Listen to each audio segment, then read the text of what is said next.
La revue de presse d'Europe 1, Olivier Delagarde. On commence ce matin avec les grands gagnants du budget, le Cornu. Quand il me prend dans ses bras, qu'il me parle tout bas, je vois la vie en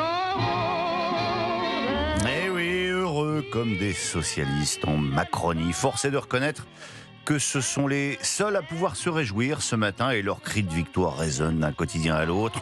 On a négocié, on a gagné, fanfaronne Pierre Jouvet, le secrétaire général du PS, dans le Parisien aujourd'hui en France. On est 69 députés socialistes et on a négocié comme si on était 300, exulte l'un d'eux dans la Croix.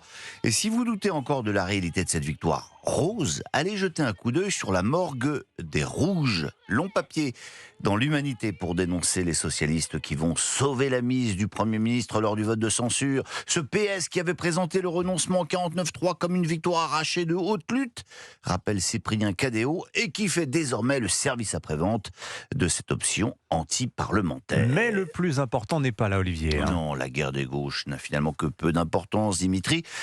Le vrai problème, c'est que ce budget est une catastrophe pour la France. Là-dessus, toute la presse de droite est unanime. À la une de l'Opinion, Nicolas Bétou parle même d'un budget de destruction. Destruction de la parole politique, de la part de quelqu'un qui avait juré de ne pas utiliser le 49.3. Destruction méthodique de tout ce qu'Emmanuel Macron avait construit lors de son premier quinquennat. Destruction programmée de l'investissement des entreprises et destruction de l'emploi.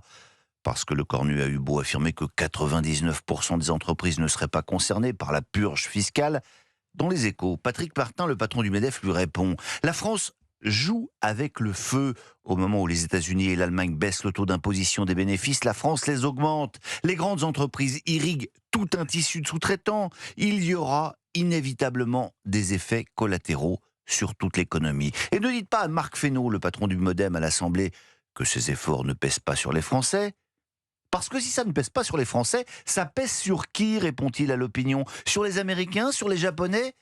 Quand vous ponctionnez les entreprises françaises, ça pèse sur les Français, ça pèse sur leurs emplois. Quand vous asphyxiez ceux qui essaient de développer des activités, c'est la France que vous fragilisez. Oui, c'est donc la fin de la politique de l'offre, mais c'est surtout la fin de la politique du bon sens, constate amer Gaëtan de Capelle à la une du Figaro.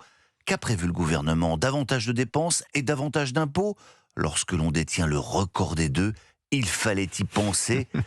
La France aura peut-être un budget, mais elle n'a pas fini de payer ce catastrophique demi-tour. Attendez, Olivier, tout n'est pas perdu. La droite ne va pas laisser faire une chose pareille. Vous avez raison, Dimitri.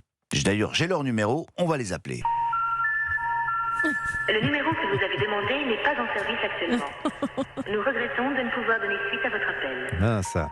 C'est le plus atterrant dans cette histoire, poursuit l'éditorialiste du Figaro. Les macronistes et la droite LR vont consentir à cette folie. C'est que la droite est gênée aux entournures, signale le Parisien aujourd'hui en France. Dès le départ, Laurent Wauquiez a dit qu'il ne censurerait pas. Donc la négociation était mal partie avec le Cornu, explique un peu amer un proche de Retailleau, qui affirme que les députés de droite ne voulaient pas voter la censure. Mais les sénateurs républicains non plus, souligne Christine Olivier dans l'Opinion, une relative mansuétude sénatoriale vis-à-vis de Sébastien Lecornu qui s'explique un peu par l'usure des troupes, mais aussi beaucoup par le geste que le Sénat attend du gouvernement à l'égard des collectivités locales. Celles-ci devraient être largement épargnées par les économies. Bref, tout le monde a eu son cadeau bonus dans ce budget, ironise un sénateur centriste, sauf peut-être les lecteurs de droite qui voient les roses exulter et les bleus aux abonnés absents. Je lui dirai les mots bleus, les mots qu'on dit avec... Merci beaucoup. Votre revue de presse chaque matin sur Europe 1, Olivier Bleu, Christophe Christophe Delagarde, je vous appelle.